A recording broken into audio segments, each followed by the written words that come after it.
It's very nice the way you all greet one another. You know, Janet B says, hello, Cynthia Christie. Corinne Kenny. Hello, Brandon Lee. Eric Swenson. Hello, Chuck Hall. It's very cool. You're mingling. And Chuck Hall says hello to me. Hello to you, Chuck. And Jamal. All right. Thank you, gang. I got to tell you something I think you'll find interesting. I hope you'll find interesting. First, let me tell you, thanks, Parks Casino and Bill Murray. Bill Murray is coming to Parks Casino, and apparently to play music, which is really cool. He's going to join Mike Zito and Albert Catiglia, Blood Brothers, which is a culmination of over 45 years of experience from the duo. Together, they've won awards for the blues rock album of the year. And one night only, Saturday, November 15, 8 p.m., Parks Casino. So you can add Bill Murray to the list of all the great entertainment who have come to the Headline Center. What am I trying to say?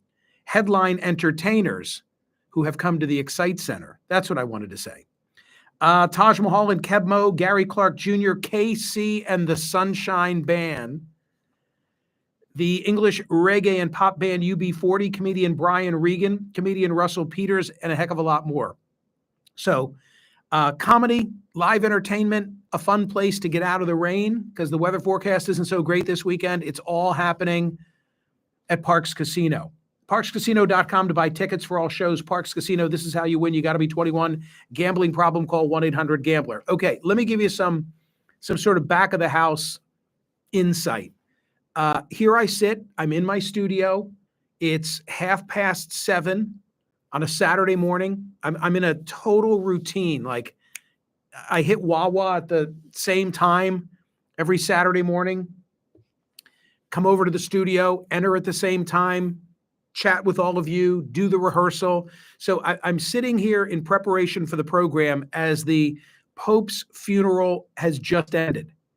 And I've been watching since early morning myself. Beautiful, by the way. And I was so happy that the weather cooperated. And I just thoroughly enjoyed it. I really, really did.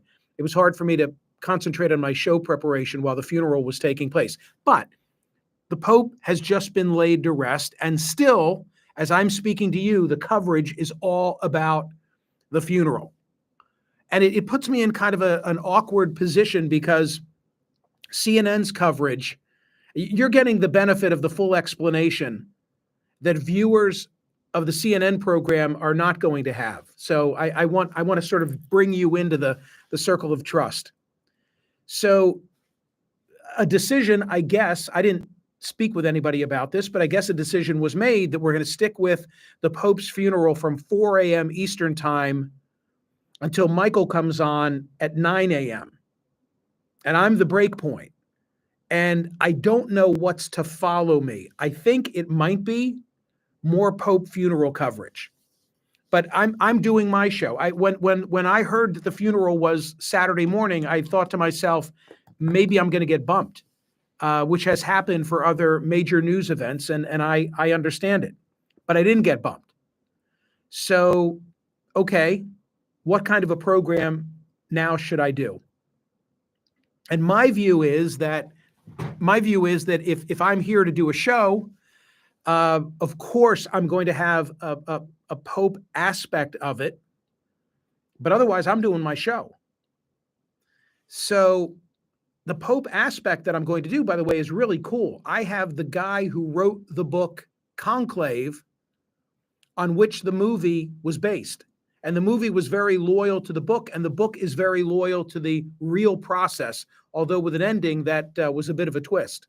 So, okay, I'm going to do that, but that's one block. I only get 4 blocks, and one of my blocks is a social media block where I respond in real time to social media that has come in during the course of the program. So one block is going to be on the conclave, like forward-looking coming out of the funeral. A second block is with one of my favorite people of all time, Admiral William McRaven, who has just published another book.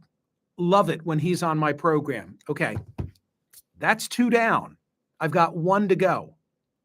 So what am I doing with my third block? I am so eager on television, as I've done on radio, to analyze and comment on the Larry David, Bill Maher brouhaha about Hitler. And that's today's poll question, whether Hitler references or comparisons to contemporary politicians are ever appropriate. And I have a lot to say about both of these. And some of it is kind of personal because I have so long admired Larry David. I'm a huge Seinfeld fan. I'm an even bigger Curb fan. And I also very much appreciate Bill Maher, even though we have not always gotten along. So I'm telling, all of you this because it's a bit of a risk that the television coverage is going to be all about the Pope and very solemn and very appropriate. And then, well, I'll just tell you, my first line in the commentary that I've put to bed now, they come out of the Pope, just picture this scene, and now it comes to me. Festivus comes for two comedic icons. I'm Michael Smerconish in Philadelphia. It's a time for an airing of grievances between Bill Maher and Larry David. It's a pretty good fight. Still, one in which I hate to pick sides.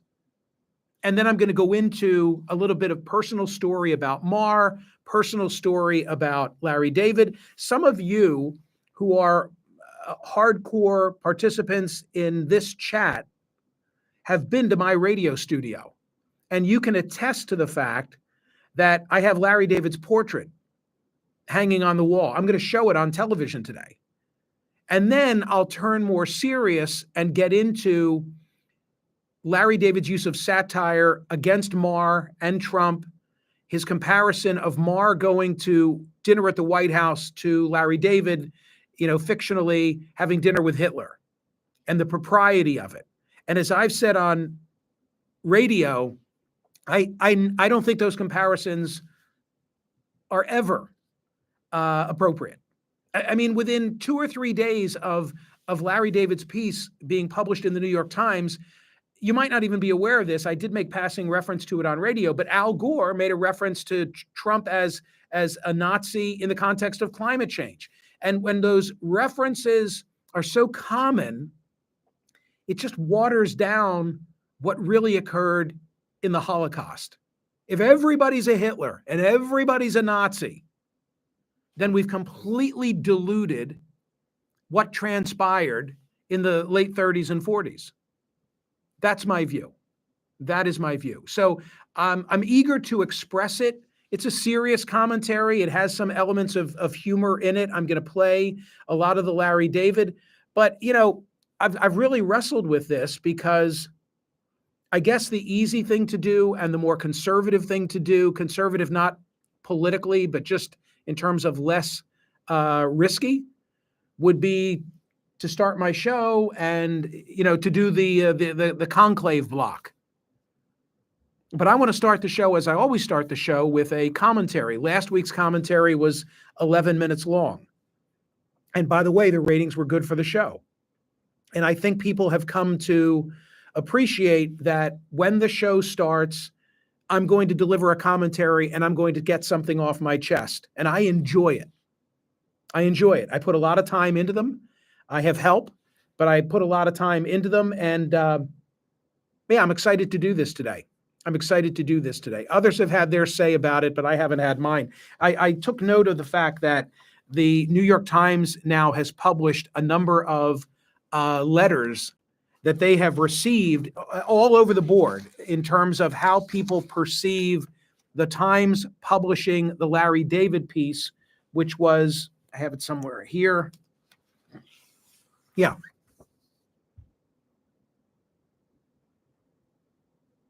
That's the headline. My dinner with Adolf. So what are Times readers saying about this? To the editor, Larry David's spoof draws a provocative analogy between Bill Maher's recent meeting with President Trump and a hypothetical dinner with Hitler. It's clever and clarifying, but it's also incomplete. And why does Ruben from Culver City, Colorado, think that it's less than complete? Because by Maher's own account, he pushed back on Trump over election denialism, Iran, and birtherism, views that the president likely doesn't often hear in his echo chamber. That matters. In authoritarian systems, culpability often lies less with the despot than with the chorus of enablers around him. Bill Maher's willingness to dissent in that room shouldn't be discounted. I agree with that. People who've been critical of Maher act as if Maher just sat there accepting of everything Trump had to say. He wasn't. And then another person, I'd like to make a defense of Bill Maher, says Haywood from Washington. Oh, this is a take on Maher saying that there's not a crazy person in the White House. There's a person who plays a crazy person in the White House. And then this individual, Haywood, says, what's more dangerous? A leader who truly believes false information or one who knowingly manipulates it for personal power? The answer is clear. The performance artist is more dangerous than the misguided true believer, because while the latter may be wrong, the former knows better and simply doesn't care. Alan from New Jersey. Larry David's satirical dinner with Hitler misses the mark that Bill Maher hit in his experience with President Trump by the breadth of a universe.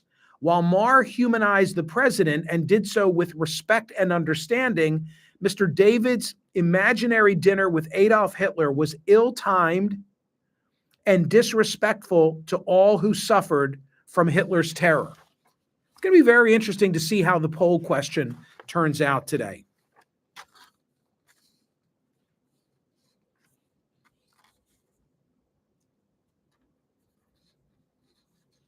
One more. Claire in Hoboken, New Jersey. What I really enjoy, while I really enjoy Mr. Maher's program in general, in his relating his experience of the dinner with Mr. Trump, he neglected to point out that anyone has the ability to act gracious during a brief social engagement, but it is a person's actions on a day-to-day basis that reveal the true nature of the man. I think that was implied in what Maher said about his dinner at the White House. So anyway, that's the full explanation. Okay, that's the full explanation for where I'm going on television today and why the poll question asks if comparisons to Hitler with contemporary politicians, I worded it a little more cleanly than that, are ever appropriate. So go vote at Smerconish.com on the poll question, or sit and wait and watch the full commentary on it. We'll post it obviously on my YouTube page, but I'm excited to deliver it, as jarring as it might be, leaving the Vatican and, coming to a conversation about Festivus. Okay? All right. Ladies and gentlemen, like and subscribe. We passed 60,000. Thank you for that. We passed 60,000 subscribers for YouTube. Set yourself up for notifications. Sometimes I like to start, or I have to start a little bit early. I'm going to be on the road next week. That may impact when I'm able to do these, but if you set yourself up for notifications, you'll always be in the loop. Okay? Have a great day, everybody. I'll see you soon, I hope.